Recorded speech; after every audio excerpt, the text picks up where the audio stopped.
আমি চট্টগ্রামে একটি বাসায় ভাড়া থাকতাম। সেই বাসার বাড়িওয়ালা বিদেশ থাকত। বাসায় থাকত শুধু বাড়িওয়ালার স্ত্রী এবং তার মেয়ে। আমি বাড়িওয়ালার স্ত্রীকে আন্টি বলে ডাকতাম এবং তার মেয়েকে আমি আপু বলে ডাকতাম। তাদের বাসায় ভাড়া থাকতে থাকতে তাদের সাথে একটা ভালো বন্ধুত্বপূর্ণ সম্পর্ক গড়ে উঠল। আন্টি আমাকে তার ছেলের মতোই দেখত। একদিন প্রচুর ঝড় বৃষ্টির রাত ছিল, বাসায় কেউ ছিল না। আন্টি আমাকে তাদের বাসায় ডেকে নিয়ে গেলেন এবং বললেন, আমির, তুমি খাওয়া দাওয়া করেছো? আমি বললাম, জি আন্টি, খাওয়া দাওয়া করেছি। তারপর আন্টি বলল, বাইরে প্রচুর বৃষ্টি হচ্ছে, চলো না আমির, আমরা আজকে একটু গল্প করি। আমি বললাম, আচ্ছা ঠিক আছে আন্টি। তারপর বন্ধুরা, আন্টি গল্প করতে করতে হঠাৎ, বন্ধুরা বাকিটা গল্পেই বলছি, আশা করি বন্ধুরা তোমরা আমার পুরো গল্পটি মনোযোগ সহকারে শুনবে, নিশ্চয়ই অনেক মজা পাবে। তাহলে চলো বন্ধুরা, আর কথা না বাড়িয়ে মূল গল্পে চলে যাই। বন্ধুরা, আমার নাম আমির বিন সুহাগ। আমি বাংলাদেশের একজন ছেলে, বয়স 25, এখনও বিয়ে করিনি। তবে বিয়ের কথা মাঝে মাঝে মনে আসে, কিন্তু ভালো মেয়ে খুঁজে পাওয়া যে কতটা কঠিন তা আমার থেকে ভালো কে জানে। যাই হোক, আমি একটা কোম্পানিতে সুপারভাইজার হিসেবে কাজ করি। সম্প্রতি চাকরির জন্য চট্টগ্রামে এসেছি। শহরটা বেশ জমজমাট, তবে একা থাকতে আমার মাঝে মাঝে বড় কষ্ট হয়। মেসে থাকতে ভালো লাগেনি, তাই নিজের জন্য একটা ছোট্ট বাসা খুঁজতে শুরু করলাম। ব্যাচেলর হওয়ার কারণে ভালোবাসা পাওয়া যে কী ঝক্কি তা তোমরা নিশ্চয়ই বুঝতে পারো। অনেক খোঁজাখুঁজির পর অবশেষে একটা 3 তলার ছাদের রুম পেলাম। একটা বেডরুম, একটা ছোট কিচেন আর টয়লেট আমার জন্য ঠিকঠাক। আমি অ্যাডভান্স দিয়ে রুমে উঠে পড়লাম। বাসাটা ছোট হলেও আমার জন্য পারফেক্ট। এভাবে প্রায় 1 বছর কেটে গেল। দিনগুলো সাধারণভাবে কাটছিল, কাজ, খাওয়া দাওয়া আর রাতে একটু টিভি দেখা। জীবনটা মোটামুটি স্বাভাবিকই ছিল। একদিন রাত 11টার দিকে হঠাৎ দরজায় টোকা পড়ল। আমি তো অবাক, এত রাতে কি আসবে? আমার তো এখানে তেমন পরিচিত কেউ নেই। দরজা খুলে দেখি বাড়িয়ালি নাবিলা খাতুন দাঁড়িয়ে। আমি তাকে আন্টি বলে ডাকি। আন্টি একটু উদ্বিগ্ন মুখে দাঁড়িয়ে। আমি বললাম, আন্টি, এত রাতে সব ঠিক আছে তো? আন্টি একটু দ্বিধার সঙ্গে বললেন, বাবা, একটা সমস্যা হয়েছে, তোমার কাছে এসেছি। আমার মনে হলো ব্যাপারটা গুরুতর হতে পারে। আমি তাড়াতাড়ি বললাম, কি সমস্যা আন্টি, বলুন, আমি কিভাবে সাহায্য করতে পারি? আন্টি বললেন, বাবা, তুমি তো জানো আমার মেয়ে সুরভির শরীরটা হঠাৎ খুব খারাপ হয়ে গেছে। প্রচণ্ড জ্বর। এই ঝড় বৃষ্টির রাতে আমি একা ফার্মেসিতে যেতে পারছি না। তুমি কি ওষুধ এনে দিতে পারবে? আমি আর দেরি না করে বললাম, অবশ্যই আন্টি, চিন্তা করবেন না। বাইরে ঝড় বৃষ্টি হলেও আমি ছাতা নিয়ে দ্রুত ফার্মেসিতে গেলাম। সুরভির জন্য জ্বরের ওষুধ কিনে আনলাম। আন্টির বাসায় গিয়ে ওষুধ দিয়ে এলাম। সুরভি তখন বিছানায় শুয়ে কাঁপছে। আন্টি আমাকে বারবার ধন্যবাদ দিলেন, বললেন, তুমি না থাকলে আজ আমি কি করতাম বাবা? আমি হেসে বললাম, আন্টি, এটা তো আমার দায়িত্ব।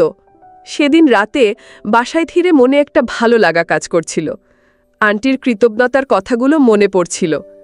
এই ঘটনার পর থেকে আন্টির সঙ্গে আমার সম্পর্কটা আরও কাছের হয়ে গেল। তিনি আমাকে ছেলের মতো দেখতে শুরু করলেন।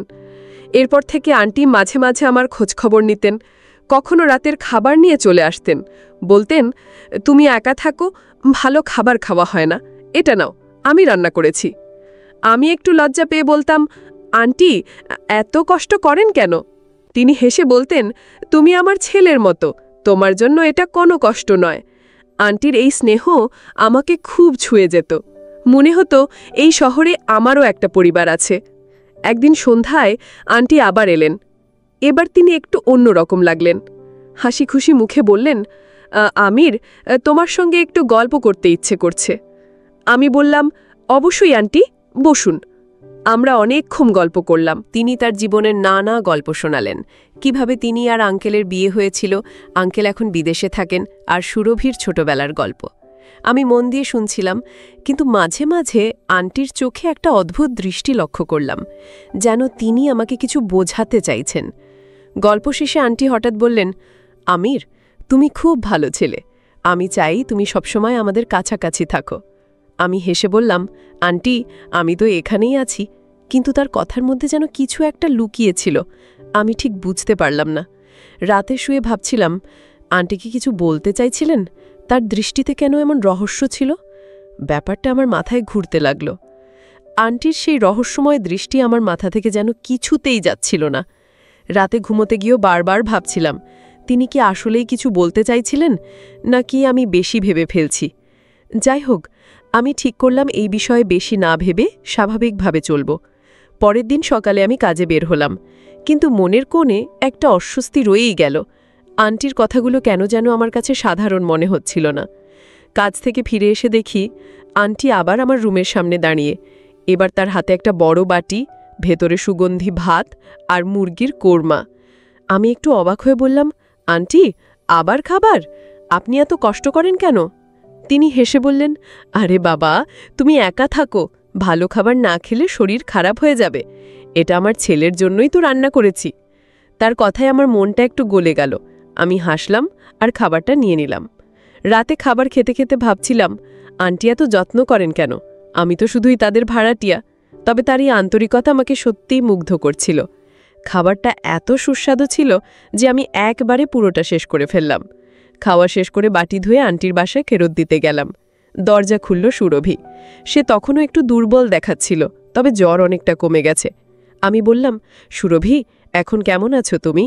সে হেসে বলল, অনেক ভালো ভাইয়া, তোমার দেওয়া ওষুধে কাজ হয়েছে। সুরভির সঙ্গে এই প্রথম আমার কথা হলো। সে বেশ মিষ্টি আর ভদ্র মেয়ে। আমি বাড়ি দিয়ে চলে আসার সময় আন্টি বললেন, আমির, কাল সন্ধ্যায় একটু আসবে, তোমার সঙ্গে কিছু কথা আছে। আমি একটু দ্বিধায় পড়ে গেলাম। আবার সেই রহস্যময় কথা?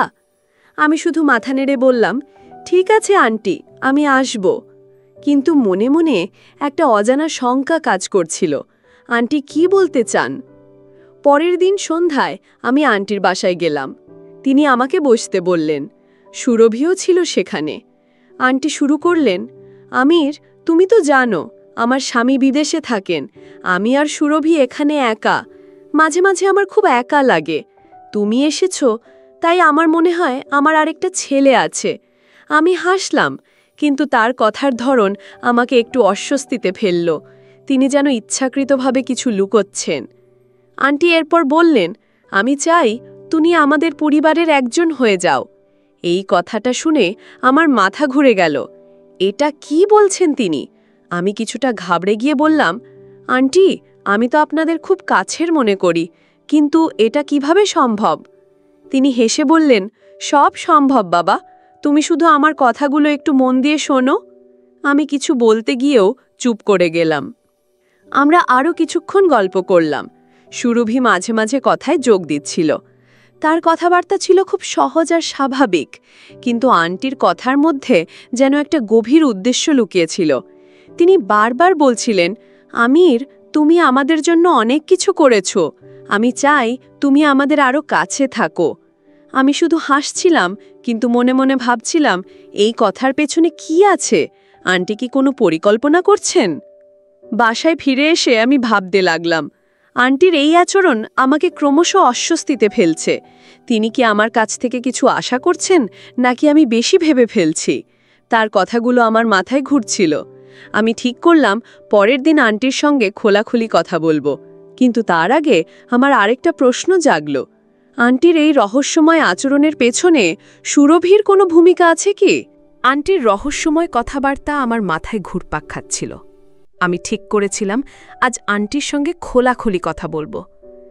কিন্তু সকালে উঠে দেখি আমার কাজের চাপ এত বেশি যে আন্টির সঙ্গে দেখা করার সময় পেলাম না। সারাদিন কাজের মধ্যে ব্যস্ত থাকলেও মনের এক কোণে আন্টির কথাগুলো বারবার মনে পড়ছিল। তিনি কেন বারবার আমাকে পরিবারের একজন হওয়ার কথা বলছেন? এর পেছনে কি কোনো বড় পরিকল্পনা আছে? কাজ শেষ করে বাসায় ফিরলাম সন্ধ্যার দিকে। রুমে ঢুকতেই দেখি দরজার সামনে একটা প্যাকেট রাখা। খুলে দেখি ভেতরে কিছু ফল আর একটা হাতে লেখা চিঠি। চিঠিটা আন্টির। তিনি লিখেছেন, আমির, তুমি সারাদিন কাজ করে ক্লান্ত হয়ে ফিরো। এই ফলগুলো খেয়ে শরীরটা সুস্থ রাখো। আর আজ রাতে একটু আমার বাসায় এসো, তোমার সঙ্গে গল্প করতে ইচ্ছে করছে। আমার মনটা আবার দ্বিধায় পড়ে গেল। আন্টির এই যত্ন আমাকে খুশি করলেও তার কথার পেছনের উদ্দেশ্য নিয়ে আমি সন্দিহান হয়ে উঠলাম। রাতে আমি আন্টির বাসায় গেলাম। দরজা খুলল সুরভি। সে আমাকে দেখে হেসে বলল, ভাইয়া এসো, মা তোমার জন্য অপেক্ষা করছে। আমি ভেতরে ঢুকে দেখি আন্টি ড্রয়িং রুমে বসে আছেন। টেবিলে কিছু নাস্তা আর চা সাজানো।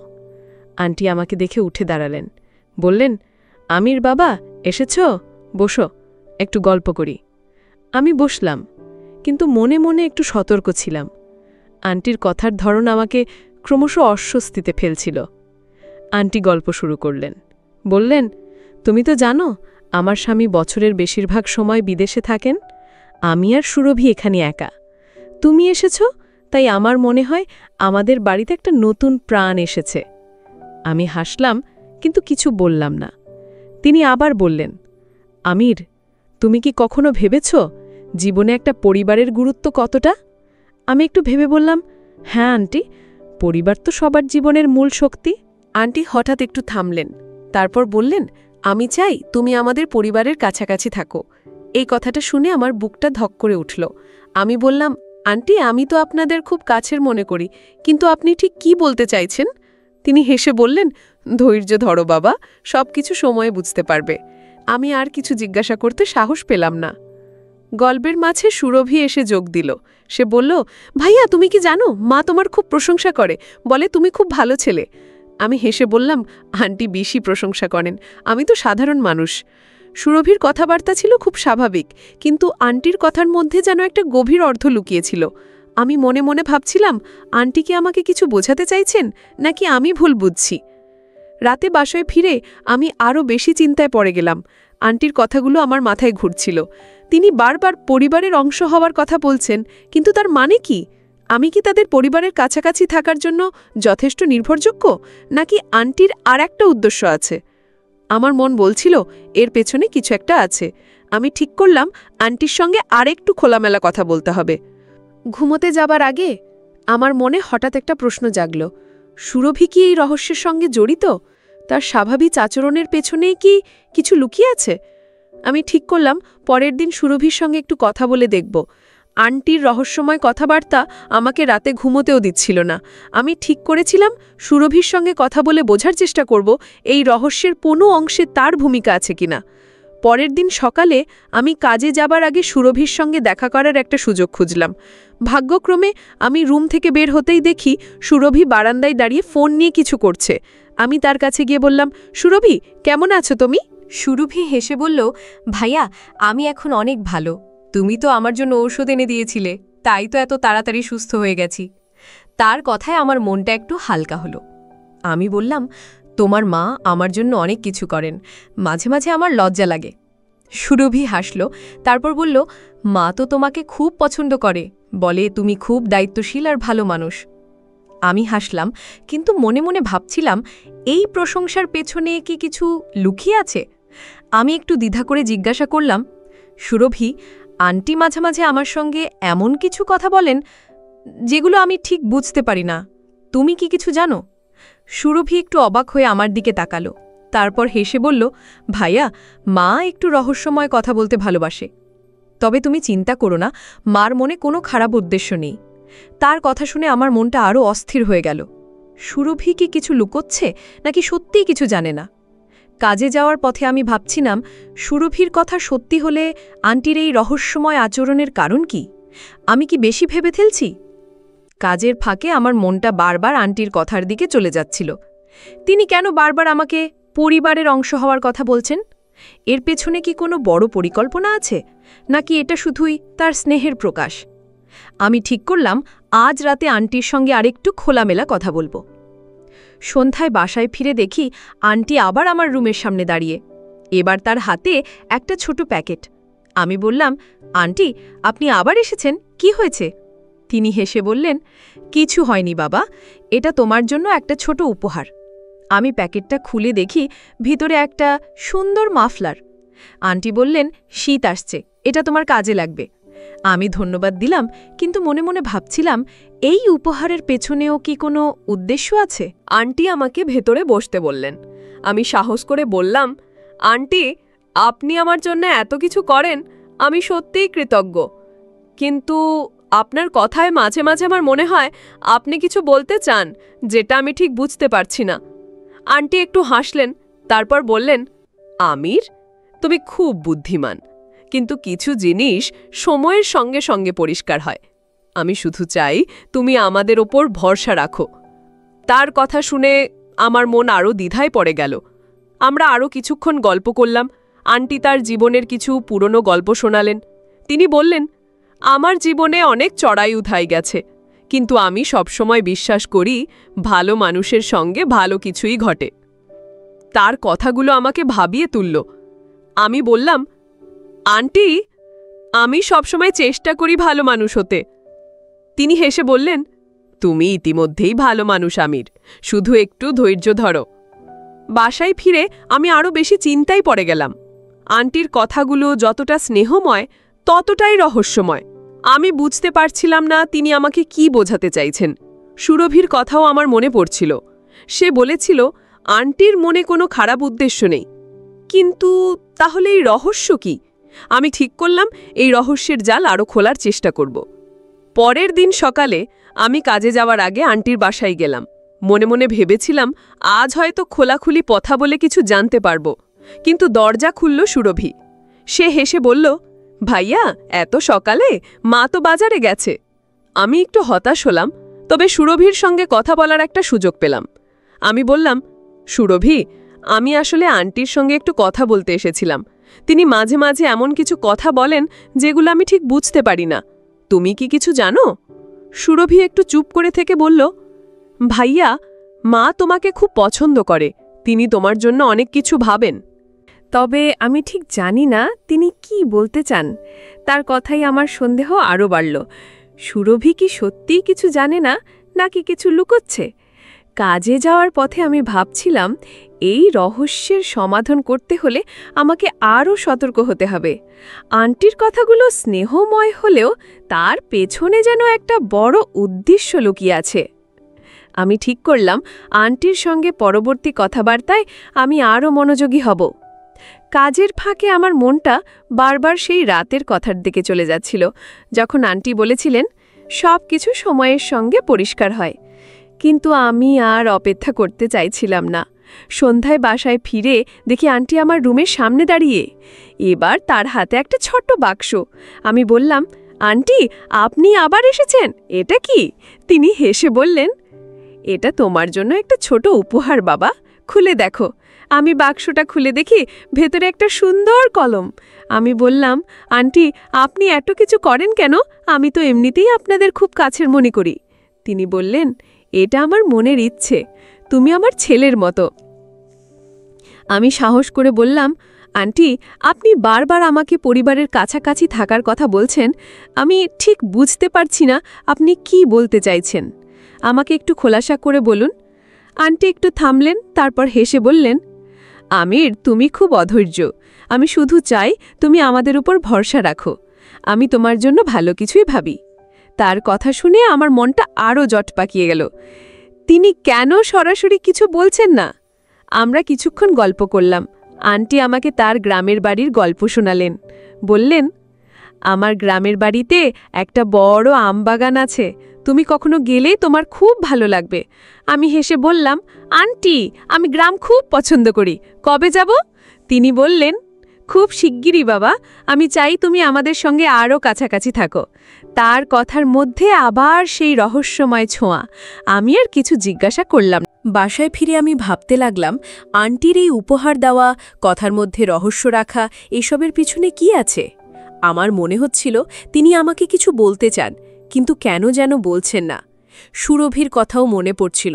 সে বলেছিল আন্টির মনে কোনো খারাপ উদ্দেশ্য নেই। কিন্তু তাহলে এই রহস্য কেন? আমি ঠিক করলাম সুরভির সঙ্গে আরেকটু খোলামেলা কথা বলে দেখব। রাতে শুয়ে আমার মনে হঠাৎ একটা প্রশ্ন জাগল, আন্টি কি আমার ধৈর্য পরীক্ষা করছেন, নাকি এর পেছনে আরও বড় কোনো পরিকল্পনা আছে? আমার মন বলছিল এই রহস্যের উত্তর খুব শিগগিরই পাব, কিন্তু কিভাবে? মনকে বারবার প্রশ্ন করছিলাম। আন্টির রহস্যময় আচরণ আর উপহারের ধারাবাহিকতা আমাকে ক্রমশ অস্থির করে তুলছিল। আমি ঠিক করেছিলাম সুরভির সঙ্গে আরেকটু খোলামেলা কথা বলে বুঝতে হবে এই রহস্যের কোনো অংশে তার ভূমিকা আছে কিনা। পরের দিন সকালে আমি কাজে যাওয়ার আগে সুরভির সঙ্গে দেখা করার সুযোগ পেলাম। সে বারান্দায় বসে একটা বই পড়ছিল। আমি তার কাছে গিয়ে বললাম, সুরভি, একটু কথা বলা যায়? সুরভি বইটা বন্ধ করে হেসে বলল, অবশ্যই ভাইয়া, কি কথা? আমি একটু দ্বিধা করে বললাম, তোমার মা আমার সঙ্গে খুব রহস্যময় কথা বলেন, বারবার বলেন আমি যেন তাদের পরিবারের কাছাকাছি থাকি। তুমি কি জানো এর পেছনে কি উদ্দেশ্য থাকতে পারে? সুরভি একটু চুপ করে থাকল। তারপর বলল, ভাইয়া, মা তোমাকে খুব ভালোবাসে। তিনি হয়তো চান তুমি আমাদের কাছাকাছি থাকো, তবে আমি ঠিক জানি না তিনি কি ভাবছেন। তার কথায় আমার সন্দেহ কমল না, বরং আরও বাড়ল। কাজে যাওয়ার পথে আমি ভাবছিলাম, সুরভি কি আসলেই কিছু জানে না, নাকি সে ইচ্ছেকৃতভাবে কিছু লুকোচ্ছে? আন্টির কথা আর তার উপহারগুলো আমার মাথায় ঘুরছিল। আমি ঠিক করলাম আজ রাতে আন্টির সঙ্গে আরেকটু সরাসরি কথা বলার চেষ্টা করব। কাজের ফাঁকে আমার মনটা বারবার সেই কথার দিকে চলে যাচ্ছিল। আন্টি কেন এত রহস্য করছেন? আমার কাছ থেকে তিনি কি চান? সন্ধ্যায় বাসায় ফিরে দেখি আন্টি আমার রুমের সামনে দাঁড়িয়ে, এবার তার হাতে একটা ছোট ব্যাগ। আমি বললাম, আন্টি, আপনিও আবার কি নিয়ে এলেন? তিনি হেসে বললেন, এটা তোমার জন্য একটা শার্ট বাবা, পরে দেখো তোমার গায়ে ভালো মানাবে। আমি ধন্যবাদ দিলাম, কিন্তু মনে মনে ভাবছিলাম এই উপহারের ধারাবাহিকতা কেন?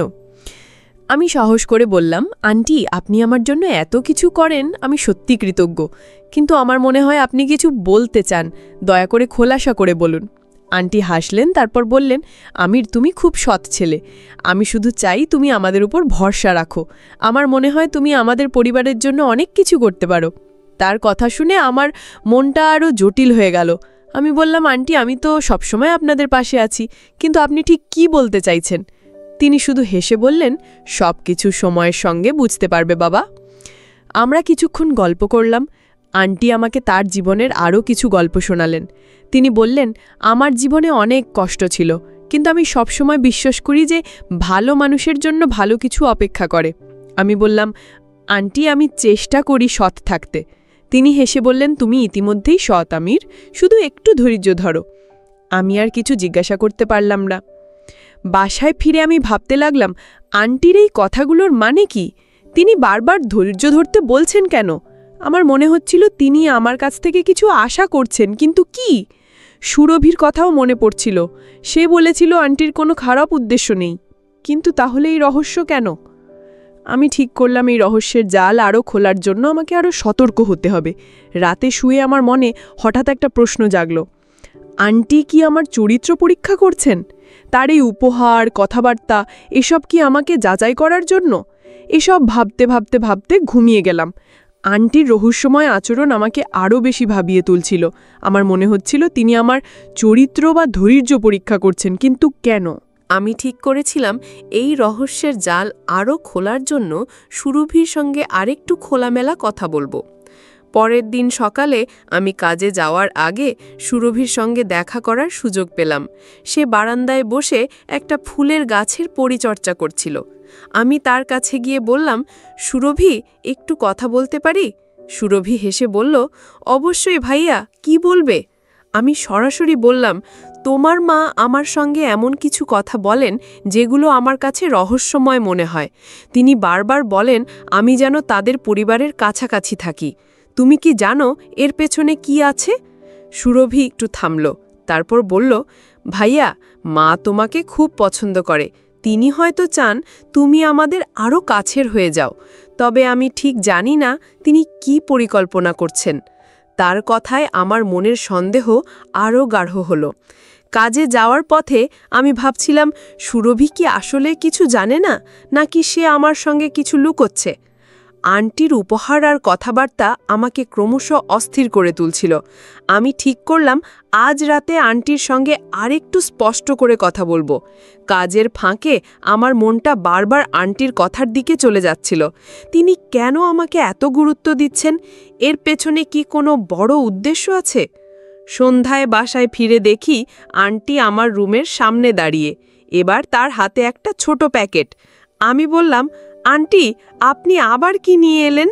তিনি হেসে বললেন, এটা তোমার জন্য একটা ছোট উপহার আমির, খুলে দেখো।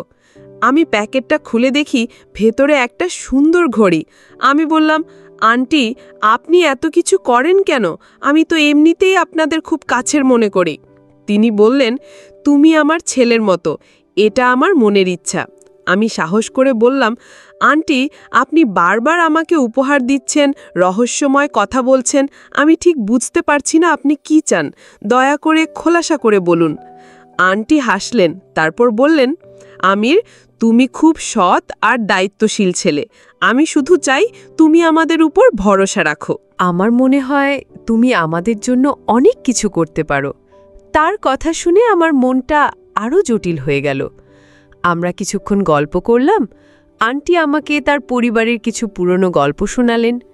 তিনি বললেন, আমার জীবনে অনেক চ্যালেঞ্জ এসেছে, কিন্তু আমি সবসময় বিশ্বাস করি ভালো মানুষের সঙ্গে ভালো কিছুই ঘটে। আমি বললাম, আন্টি, আমি সবসময় চেষ্টা করি সৎ থাকতে।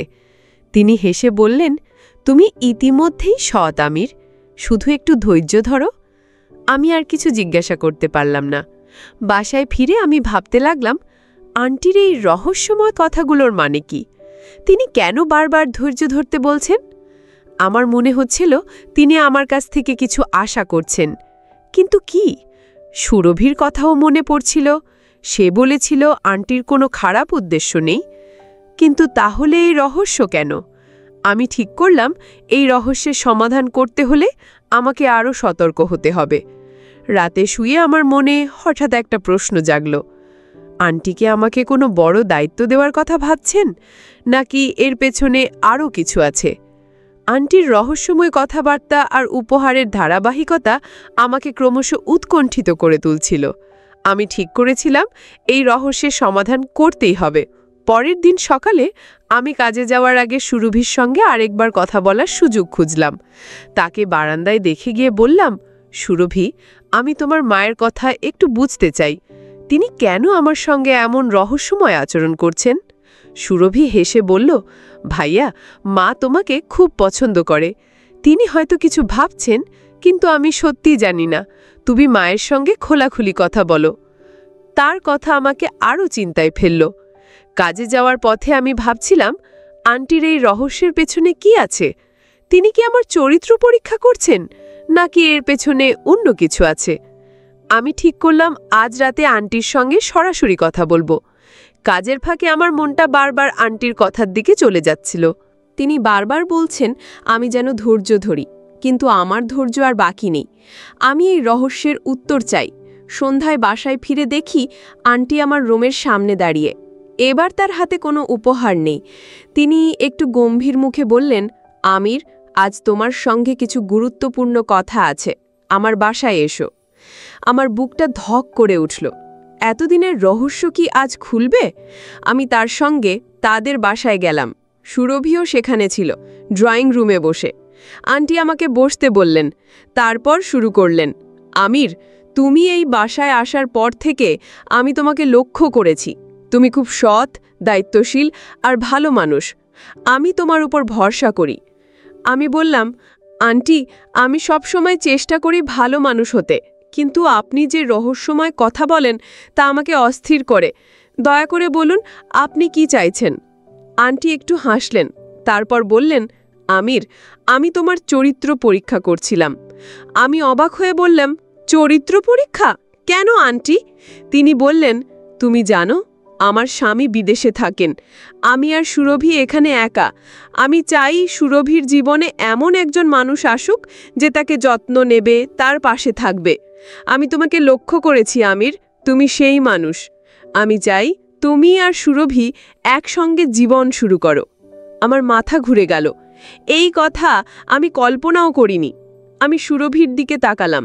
সে মাথা নিচু করে বসেছিল। আমি বললাম, আন্টি, এটা খুব বড় কথা। আমি এতদিন ভেবেছিলাম আপনার অন্য কোনো উদ্দেশ্য আছে। আন্টি হেসে বললেন, আমি জানতাম তুমি ভুল বুঝবে, তাই তোমাকে পরীক্ষা করেছি। তুমি প্রতিবারই প্রমাণ করেছ তুমি সৎ আর ভরসাযোগ্য। আমি বললাম, আন্টি, আমি আপনাদের খুব শ্রদ্ধা করি, কিন্তু এটা আমার জন্য খুব অপ্রত্যাশিত। আন্টি বললেন, আমির, তুমি ভাবো, আমি আর সুরভি অপেক্ষা করব। তুমি আমাদের পরিবারের জন্য সবচেয়ে ভালো মানুষ। আমি কিছুক্ষণ চুপ করে থাকলাম। সুরভি মৃদু হেসে বলল, ভাইয়া, তুমি যা ভাবো তাই করো, আমরা তোমাকে পছন্দ করি। আমার মনটা ভারী হয়ে গেল। আমি বাসায় ফিরে এলাম। রাতে শুয়ে ভাবছিলাম, আন্টির এতদিনের রহস্যের উদ্দেশ্য ছিল সত্যিই অনেক ভালো। সে মূলত আমাকে পরীক্ষা করছিল, কারণ আন্টি মনে মনে তার মেয়ের সাথে আমাকে পবিত্র বন্ধনে আবদ্ধ করবেন বলে উনি আমার চরিত্র পরীক্ষা করছিলেন। অবশেষে আমি চরিত্রের পরীক্ষায় জয়ী হলাম। তারপর বন্ধুরা, সুরভির সাথে আমার পারিবারিকভাবে বিয়ে হয়ে গেল। আমি আর সুরভি এখন সুখী পরিবার। গল্পের শেষে বন্ধুরা, আমি তোমাদেরকে বলবো, কাউকে ভুল বোঝার আগে তার উদ্দেশ্য বোঝার চেষ্টা করা উচিত। আজকে যদি আমি সৎ না থাকতাম আর আন্টিকে নিয়ে ভুল কিছু ভাবতাম, তাহলে হয়তো আজকে আমার এই সুদিন আসতো না। তাই আমি তোমাদেরকে বলবো বন্ধুরা, যে কোনো পরিস্থিতিতে চরিত্রবান হও। মনে রাখবা, চরিত্রই মানুষের শ্রেষ্ঠ সম্পদ। বন্ধুরা, আমার গল্পটি যদি তোমাদের ভালো লাগে তাহলে লাইক, শেয়ার এবং সাবস্ক্রাইব করে পাশে থেকো। আর বন্ধুরা, তোমরা এতক্ষণ ধৈর্য ধরে আমার গল্পটি শোনার জন্য তোমাদের সবাইকে অসংখ্য ধন্যবাদ।